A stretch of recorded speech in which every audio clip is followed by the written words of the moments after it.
Болашақ студенттер, бүгін біз аналогтық және сандық түрлендірулерді және олардың байланыс арналары арқылы берілуін қарастырамыз. Аналогтық сигнал бұл үздіксіз өзгеретін сигнал. Мысалы, дыбыс толқыны, жарық қарқындылығы немесе температураның уақыт бойынша өзгеруі. Мұндай сигналдарда ақпарат үздіксіз түрде беріледі, бірақ техникалық жүйелерде, әсіресе компьютерлер мен ұялы телефондарда ақпарат сандық түрде беріледі.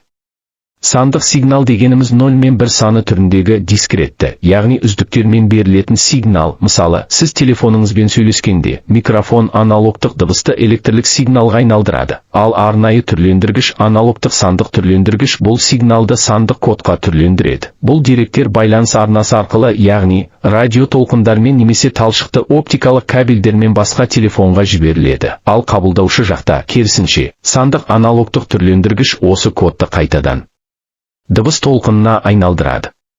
Сөйтіп сіздің даусыңыз басқа адамның құлағына табиғи түрде жетеді. Міне, аналогтықпен салыстырғанда сандық форматтың артықшылықтары, деректердің бұрмалануы азаяды. Ақпаратты сақтау және өңдеу жеңіл. Шу мен кедергілерге төзімді.